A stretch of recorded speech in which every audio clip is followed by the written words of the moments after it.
Hey everybody, welcome to the Herd Fit Podcast with Dr. Sam Rhee and myself, Coach David Syvertsen.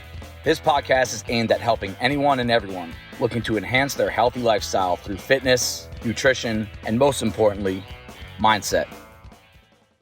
Welcome back to the Herd Fit Podcast. We have Dr. Sam Rhee and myself, Coach Dave Syvertsen from CrossFit Bison. We're in our podcast room that is obviously not done yet, but big part of fitness is before and after pictures. So you guys are getting the before we do this room up a little bit. In 2017, I made a CrossFit Bison Instagram post about the 7 ways to constant progress in CrossFit. And I was looking at it for whatever reason a few weeks ago, and it's amazing to me how if I had to write them over, nothing would have changed. And, 4 years is a pretty long time in CrossFit language because we're still pretty early into this big picture. I think that I would love to touch on these things, and I actually have not told Sam what these are. And we're going to get his feedback. We'll discuss each one for just a couple minutes. And they're not really in any particular order. I actually think the most important one is last. But the first one, and you'll hear some of these things that we talk about, they're a little echoed of what we've said in previous podcasts, whether it was the Herd Fit podcast or Botox and burpees. But I do want to steer this towards people, 2 groups of people. A, you've kind of been in CrossFit for just a couple months or less than a year, I should say, and you're trying to figure out if this is for you. You're looking around the room here at CrossFit Bison especially. You have so many good athletes that how do I get to that point if that's your goal? Right. But I also want to steer this towards people that have been in this for a few years and they've come up with this false plateau feeling like I'm never going to get better. Why am I not getting better? And I've heard that I'd even say over the past few months, I've heard from some people, they don't feel like they're getting better anymore. And, there's always a reason behind it. And we're big on it's probably you that needs to change a little bit. And, coaches will always take a responsibility. I'll always take that as a responsibility to help people get better. But in most cases, and this comes to myself as well as an athlete, like I got to change a few things if I'm frustrated with progress. So number 1, obsess over quality movement, not how fast or how heavy. Now, this is a key to constant progress, right? Yes, right. So the only thing I had to go on before this was that phrase. And so I had to think about what constant and progress was. So obsess over quality movements. Not how fast or how heavy. We did a podcast on this. So I will say this. The person who I think about when you say that is Adam Hawkinson. So Okay. The reason being was I came in earlier. I was doing a beginner, and so I saw the WOD beforehand, and there were a bunch of bar muscle ups. And Adam is really good at bar muscle ups. Very good at bodyweight movement. Yeah, Yep. He's really good at that movement. And I watched him, and he did very big sets in that movement. And so I was able to watch him progress from super fresh to super tired in the space of how many rounds of whatever they were doing. And I was watching how because I am really learning a lot about BMUs. I have them, but Yep. I can always be better at them. Right. And I watched him, and as he got tired, I saw how his movement changed a little bit. And so I asked him afterwards, I said, but he didn't chicken wing. Yep. He did not put his shoulders in any compromising positions, but the movement did change. And so I asked him, like, what was it that you were doing before and that you were doing at the end?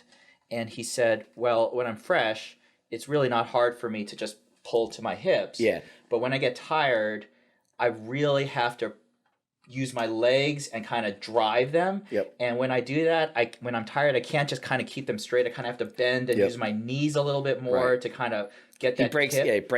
he breaks like that straight line tension. Exactly. Right. And so I saw that, and he was describing how he's focusing on that as he's doing it. And this is a guy who's probably one of the better, if not one of the best bar muscle up guys in the gym. For sure. And so when he did that, I thought about it, and then I was thinking about that because, obviously I fatigue about 500 times faster than him. Mm-hmm. But then I was thinking about, okay, so what if I do that? And that helped me. So it wasn't about how many bar muscle ups could I do, Yep. how fast could I do them. It Yep. was how do I maintain a good movement pattern from the beginning to the end. Yeah, that's a great example. And we could probably bring up some examples of people that lift like this, right? I'm trying to think about, we got like yeah, I guess when we're pumping people up, we should give their names. When we're not, we shouldn't say their names. But we have people that on the barbell, they always get to this like 90 to 95% of their 1 rep max weight, and the movement pattern changes.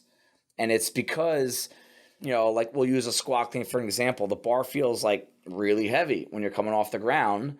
So I think things neurologically, and especially if you've programmed yourself to move like this, when things get really heavy, I'm guilty of this. So I'll use myself as an example. We did a heavy power clean workout, I think it was 2 weeks ago. And once I get past 90, 95%, I have a tendency to catch the bar with wider feet. And my knee will be inside my toes, my feet. And that's really not a safe position when you're catching a barbell, right? And you're just kind of programmed to get to this point where, like, why is my movement pattern changing when it gets heavy? Why am I obsessing over going over a super high weight rather than just taking 30 pounds off the bar? It's still freaking heavy. It's still strength training. It's still going to make me better.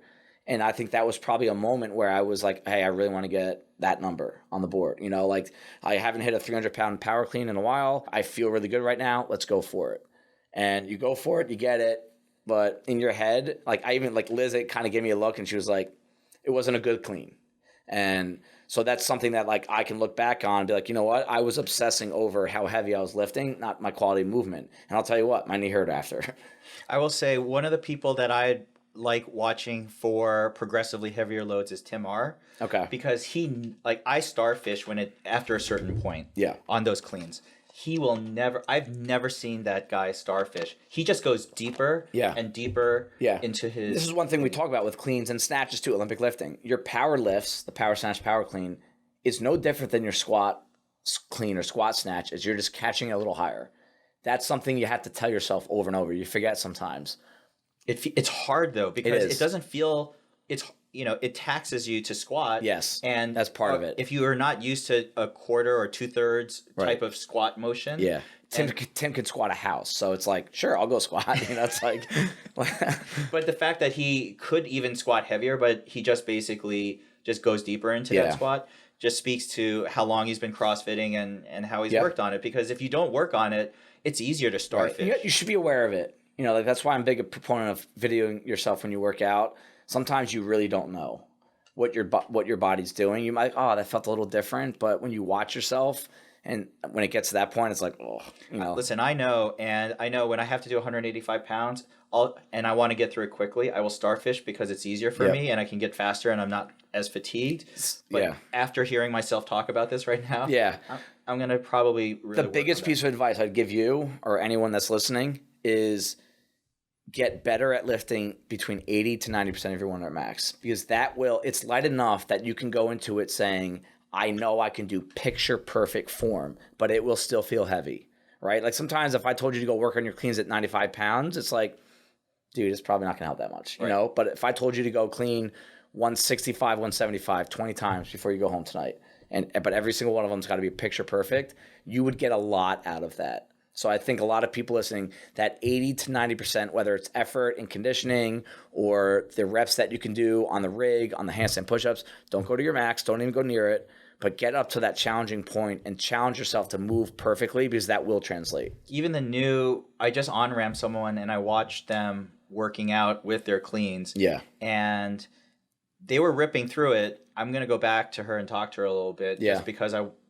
it wasn't bad, right? But there's a few points that I knew she could do at 55 or 45 that were starting to break down at the weight that she was doing at like 75. Cool. So I'll for everyone, any level. Ooh, I like this one. All right. Number 2, obviously I wrote these in 2017, but I don't know what's coming when I swipe. So number 2. Don't cherry pick your workouts. Oh, yeah. I'm so guilty of that most of the time. Since we've done this podcast, you know why we do these podcasts? Because they help me. Yes. Oh, they help. We talked about this. They help us. They help me more than they probably help anyone else. If you're going to put yourself out there the way we are, you have to try really hard to make sure you're doing. Last year, I was the worst at cherry picking. I loved, certain barbells, and I know everyone loves a lot of guys love barbell.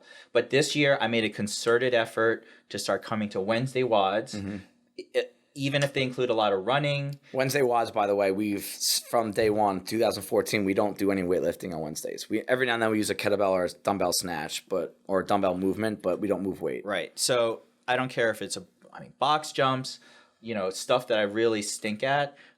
I now look at it as I'm just getting better at these movements. Are you coming this Wednesday? This Wednesday's nasty. This whole week is nasty. What are you talking about? And Thursday, Thursday, yeah. So this is where not cherry picking. So I looked at this week's workout. Yep. And I was like, okay, Thursday's super important. You said so yourself. Yes. Friday had some lighter barbell, but stuff that I liked in Strict gymnastics. Yes, yep. which I'm pretty good at. Yes. Like that ascending ladder stuff. Yep. And so then I was like, all right, so what do I do with Tuesday and Wednesday? Monday, Tuesday, Wednesday. Yeah. And so I'm not going to cherry pick, but I will probably look at volume balancing a little bit. Yes. There is a component of cherry picking that people should do. Which is... If you know your body doesn't respond well to certain movements, like Monday has jumping and running, a lot of double unders, a lot of running. Like if you know that's going to impact you physically for the next 2-3 days, it might be a day that if you need to take a day off, and that might be the day. Now, don't run away from those workouts. Right. Try to figure out why that's happening and try to fix that problem. Right. Right. But I know Monday's workout. If I went after tomorrow, right? If I went after that bicep WOD really hard, it probably would stick to me Tuesday, Wednesday. Right. Right. So that could be considered cherry picking, but it's not. I don't like that WOD. I don't like those movements. No. So what I thought I was going to do is probably, and we've talked about this before, is pick 1 or 2 days a week to really chase it. Right. And the other days, I'm going to dial it back. And it's not that I'm not going to try. Oh, yeah. But that's never going to happen. But you're not going to try. I'm going to not worry about what I write up on the whiteboard. Because a lot of times I will pick a WOD because I know I will have a really good score on the whiteboard. And that's how I lived my life for years in CrossFit. Right. And now it's like, that will cause and that will cause a plateau. Yeah. Because at some point you're going to have your name next to a number on an open workout, and you chose to ignore those movements, those style workouts for years, and then you're going to come home saying this CrossFit stuff's not working, I'm plateauing. It's like, well, no, you cherry picked for 2 years. Unfortunately, I know a lot of people like myself who do that. Yeah. And they love putting the great numbers up, and they don't show up for the bad number days. Right. And I almost now take a perverse pleasure in putting a bad number. Yes, honestly, I completely agree. And I think that's just I think that's probably what this promotes, you being on a podcast and putting out thoughts, but also coaching a little bit. And just realizing that after a few years, we just your numbers on a whiteboard in relation to other people on a day-to-day basis, they don't really matter. And I think it takes a long time for people to really understand that. It still affects me though. For example, on Friday, you put up a number on the behind the neck jerk. No, the first part of that part. Oh yeah. Oh, the workout. Yeah. And you got crushed. I was close to your number actually. Oh, you're saying that you were happy about it. Yeah. All right, so I won't tell you that I took it easy. I know you did. I was like, there's no way. I was like, he probably had 2 workouts. I won't tell you that I did strict pull-ups instead of kipping. Right. So, so that's where I knew, trying to take pleasure in my number versus your number means nothing because... Yeah, Friday was a different day for me, but, you just don't know. But that's the thing. We've talked about this. Don't obsess over other people's scores on the whiteboard because you don't know what they were doing in the workout. I have seen you...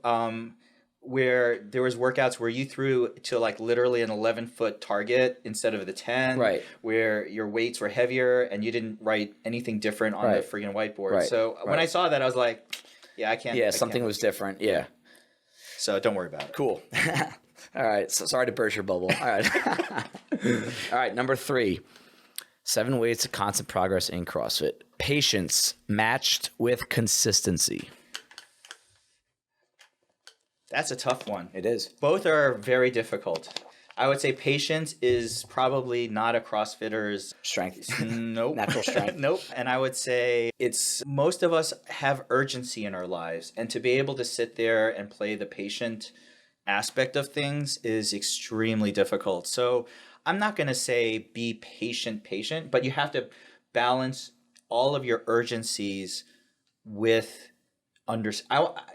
patience. I would say understanding. Right. So patience really means taking the long view. Right. Okay. That's really what it is. Yeah, it's not just waiting for an egg to boil. Yeah. Right. That if you're waiting for the egg to boil, you go do some other stuff. You come back to it. Right. Patience doesn't mean just sitting and doing nothing. Exactly. It means understanding how long a process might take. Short-term goals versus long-term goals. Correct. And you can divide up your long-term goals into mini short-term goals. And that's patience. Yeah. You're still urgent and you're still moving. You're just not sitting and doing nothing. Right. And then consistency is also good with flexibility. So I think when I have started to look at stuff, it's not about monotony and it's about not being rigid. Right. Consistency does not mean rigidity. Right. It means working towards a goal, but sometimes swirling around to get to that goal. Especially when you're talking about like physical training. Right. Every high-end coach, every high-end athlete will tell you they are designed and expected and experienced peaks and valleys. Like you just don't, like we've talked about this, you don't go as hard as you can every day. You don't do that. I just got done talking to Susan, who competed in the Bison Bowl yesterday. We had a few tough weeks with Bison and Next Level in combination. And I was like, hey, this would probably be a good time for a little bit of a deload. Oh, yeah. So like her output will be less this week, next week, and probably the week after. And then we'll start to amp it back up in August. Because I think she said she's going to be doing the Legends qualifiers. Mm-hmm. So we'll amp it. So her consistency might not be that she's going to come in and go crazy every single day. But the consistency comes from, I have a long-term goal. I want to be there next year, 2 years from now, blah, blah, blah, blah, right? Where that's where consistency is really found. I want consistency also in joy and happiness. Right. So if you take extreme pleasure in certain things and other things in CrossFit or in life really sort of push you down in the dumps, not so great. Yep. I think consistency in your perspective, enjoy the good stuff. Yep. Know that the bad stuff is going to bring you down, but if you try to keep it sort of you stay even keeled, more even keeled, right? That's where consistency, I think, can play a role. If the only thing motivating you is the high highs, right, the wins, that's tough. Yeah. And if the low lows really put you in a bad funk for a while, right, that's also tough. So I would say and joy. Taking joy in things, being consistent in that is super helpful. Cool. All right. Number 4, attention to detail. Absolutely. I think probably underrated in most things, especially for, again, we were just talking about the Bison Bowl. Yeah. Gender related, and maybe it's just the women that I know. Right. But attention to detail makes all the difference in the world for a lot of stuff. If think about it this way, if you really cared about, I always tell people they're like, oh, I'm sorry I'm late, or blah, blah, blah. Listen, dude, if $1 million was on the line, would you be late for that appointment? Right. Of course not. And would you double and triple check everything to make sure, you were there on time? Like you had to pay attention to every detail? Yep. Yes. So attention to detail depends on how much you care about something. Yes. Yeah. So listen, if you don't care about how you dress, you don't have to pay any attention to it, detail wise. Yeah. However, if you care about your fitness, your performance in the gym, how you're going to do in the workout that day,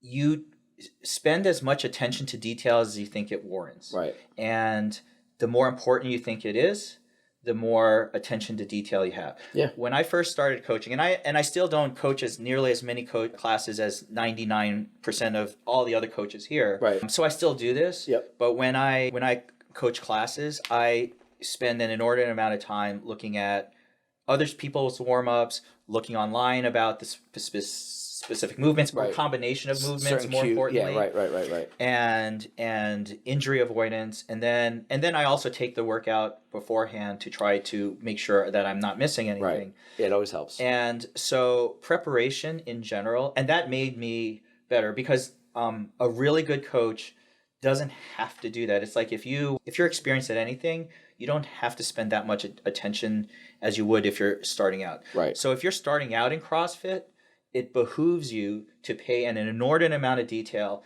for everything that you're doing. Yeah. Because you can't watch other people who have been doing it for years and be like, oh, see Dave Boak? He can do that. Right. And look, he doesn't even chalk up or anything. He just sits there and he just rips it off. Yeah. And you're like, no, that's not what you should be doing. That's not what I should be doing. Right. So don't look at what you do and say, oh, well, if Dave does this, then I don't have to pay attention Right. that way. Yeah. Like you need to pay as much different perspectives. Yeah, you need to pay as much attention to your own details as your situation specifies. Okay. And I see that all the time in my career, like whether you started out in training or whether you're farther along, as a surgeon or whatever it is, like, but you never will go wrong paying too much attention to detail. Right. Yeah. And like I've been not criticized, more like constructive criticism from a few people in terms of like, dude, you're caring too much about that. It's at the grand scheme of things, it's not that big of a deal. Like it's not that big of a deal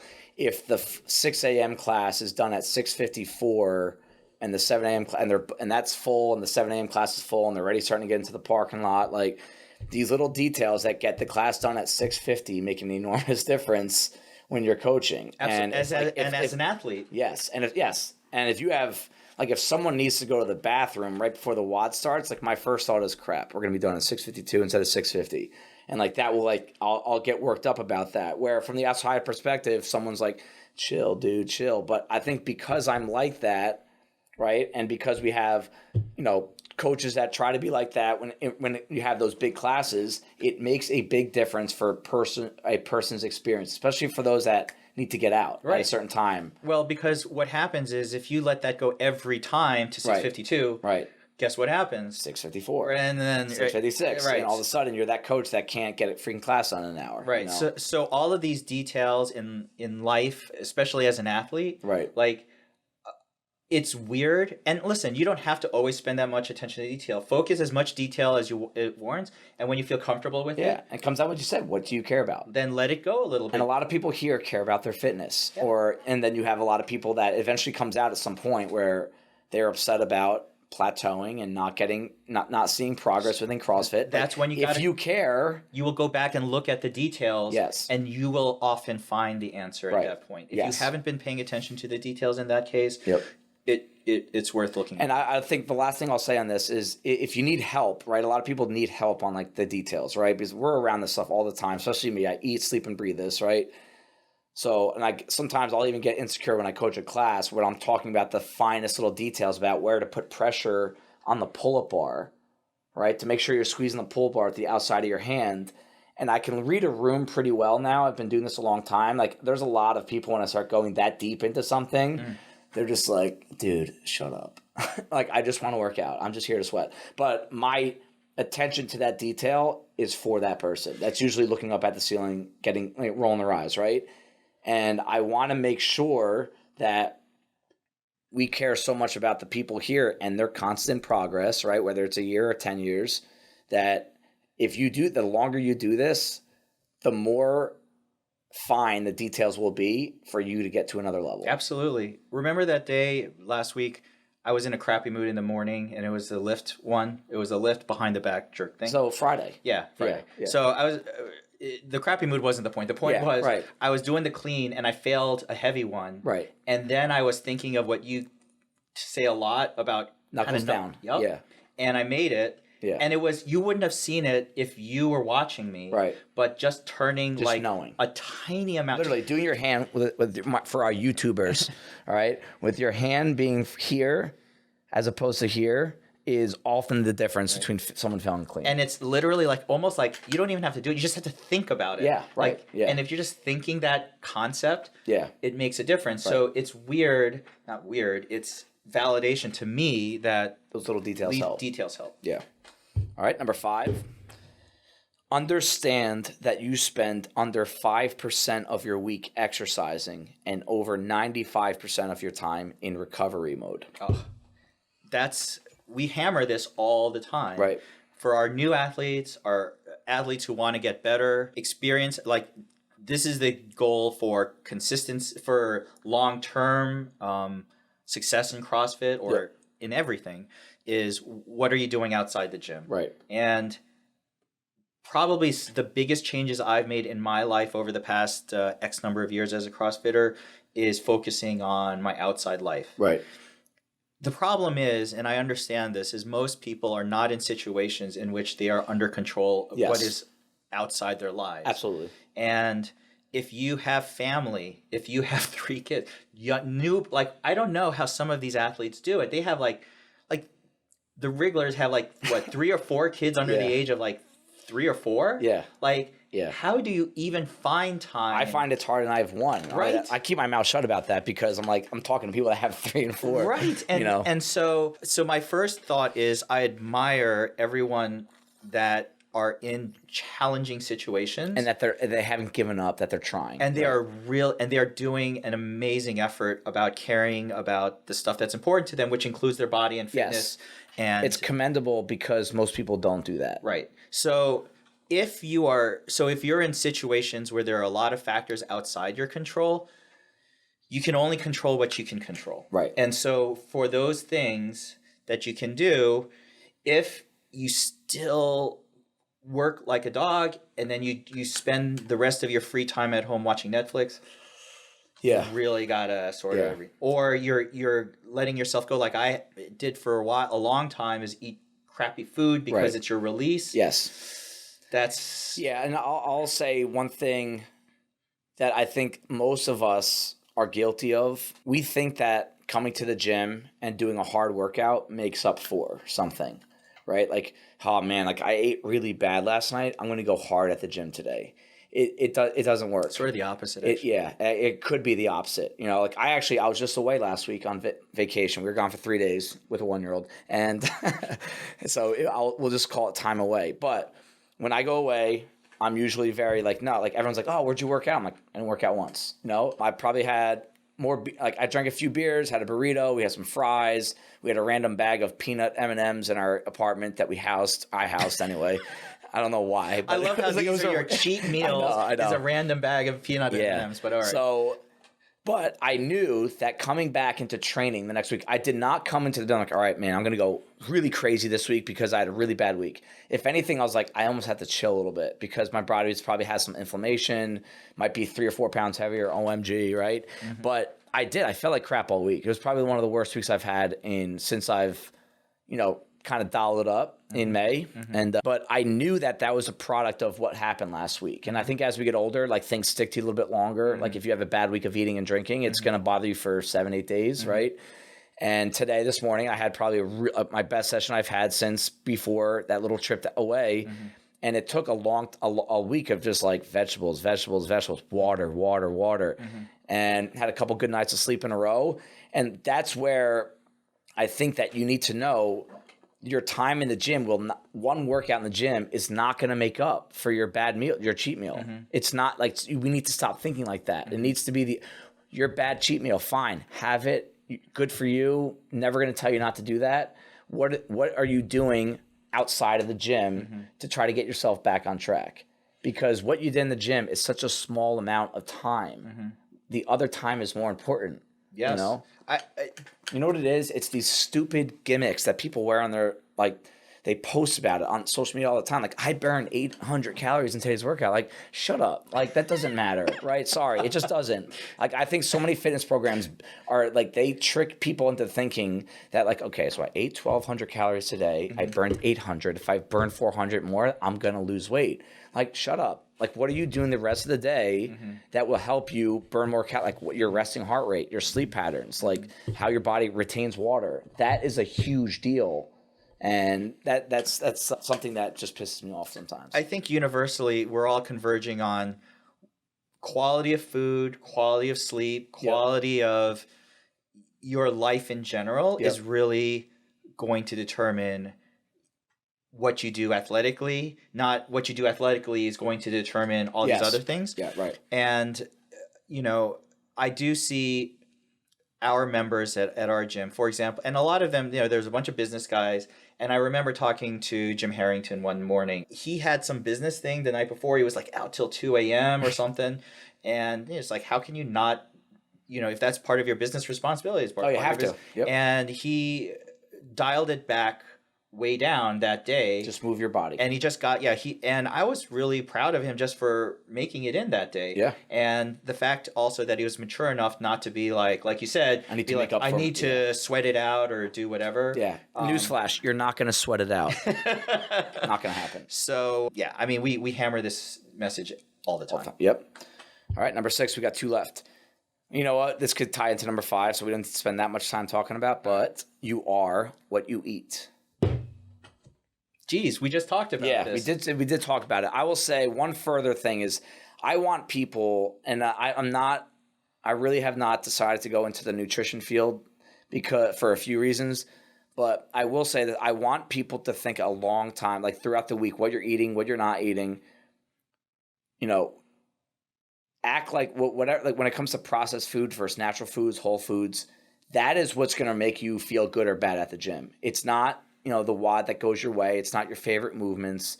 If your food is filled with like processed and chemicals and stuff you can't pronounce on the bag, right? That is going to determine how you are at the gym, right? I don't want to get into, like, when I say you are what you eat, it's really what I'm talking about when you feel like you're performing.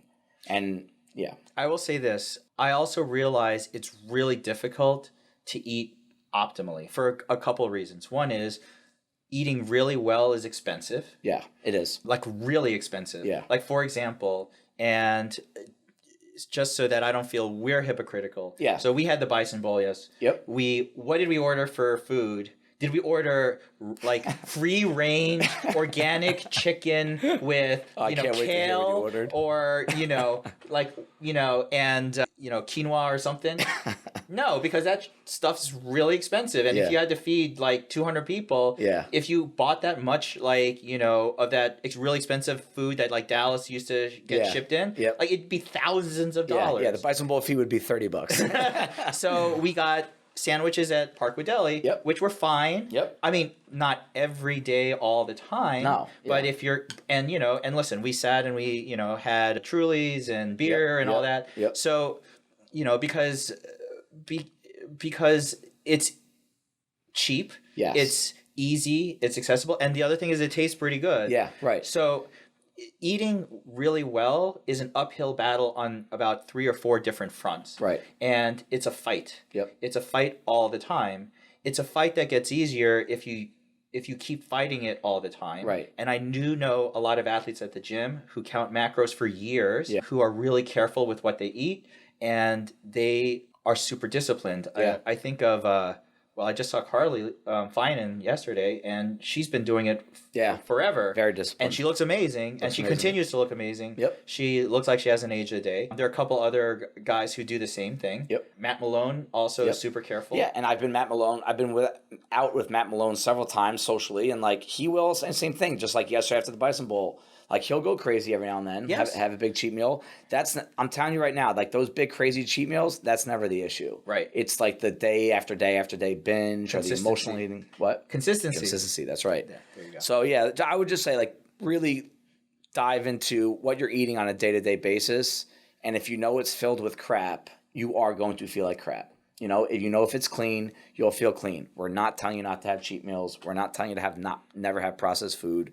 But if the majority of what you're eating is crap, you will be crap physically. All right? Last one. Leave your ego at home.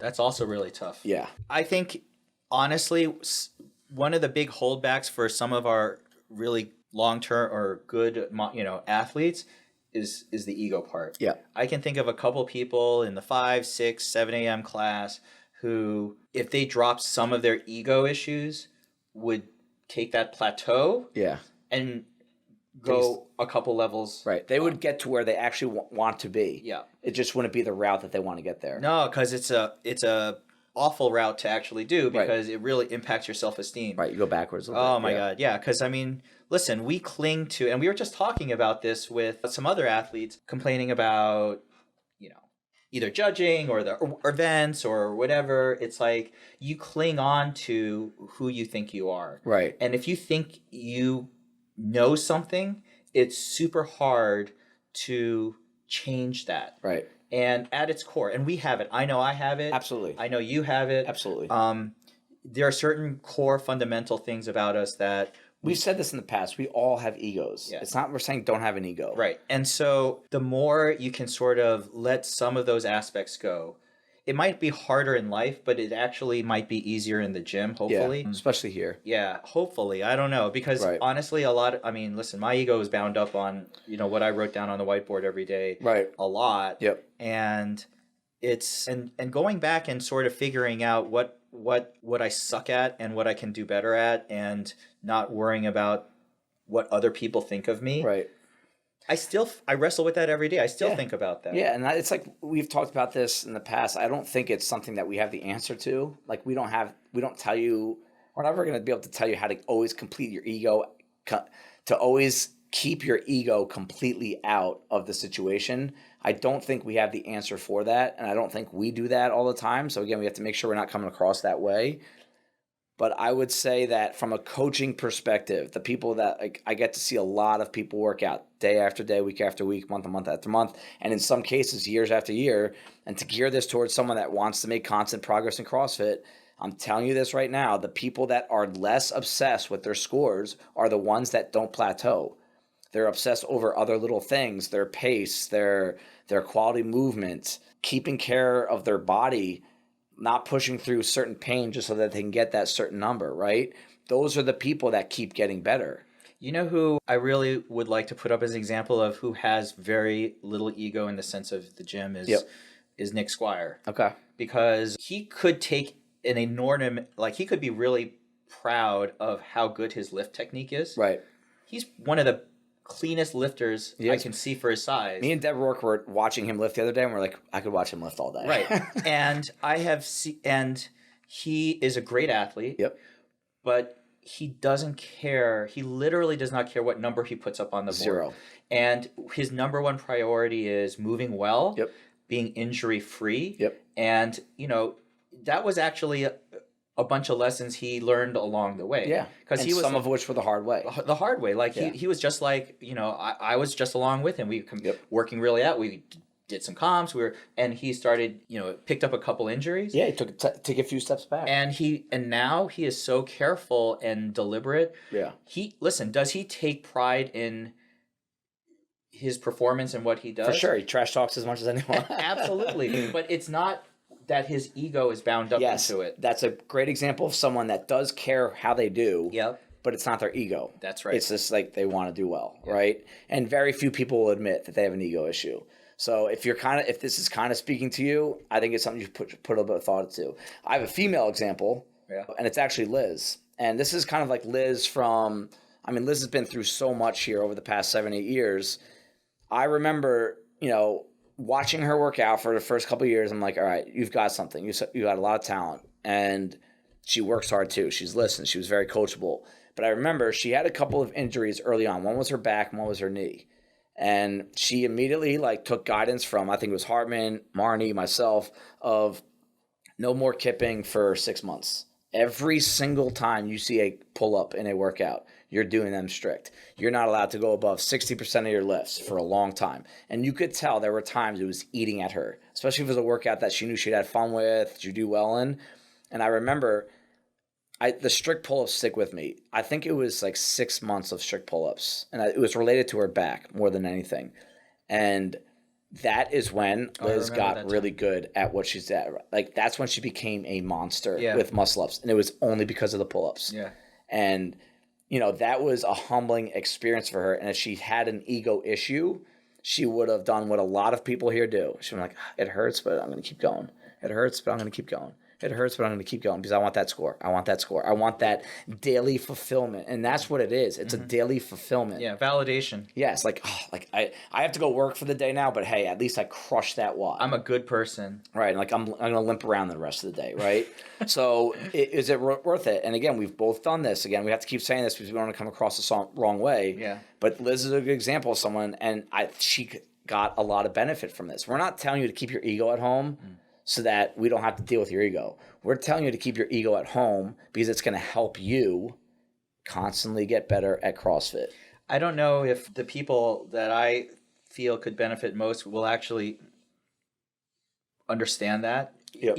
It's a lesson that we all learned the hard way. Right. If someone told me this stuff a couple of years ago, I'd be like, you're full of crap. I don't let my ego get in front of me. Right. I'm just doing the best that I can do. And it just took hard knocks, just like Liz. And it's funny how a lot of these people had to go through their own difficulties to get there. So I'm not saying, and I'm never wishing difficulties on anyone, but I think what it means is if you do have difficulties, use it as Fuel. learning Right. to make yourself better, because everyone that I know who had difficulties, they all used it different ways. Right. And if you can use it to adjust how you think about yourself and your ego, Yep. awesome. Yep. Thank you, everybody, for taking the time out of your day to listen to the Herd Fit podcast. Be on the lookout for next week's episode.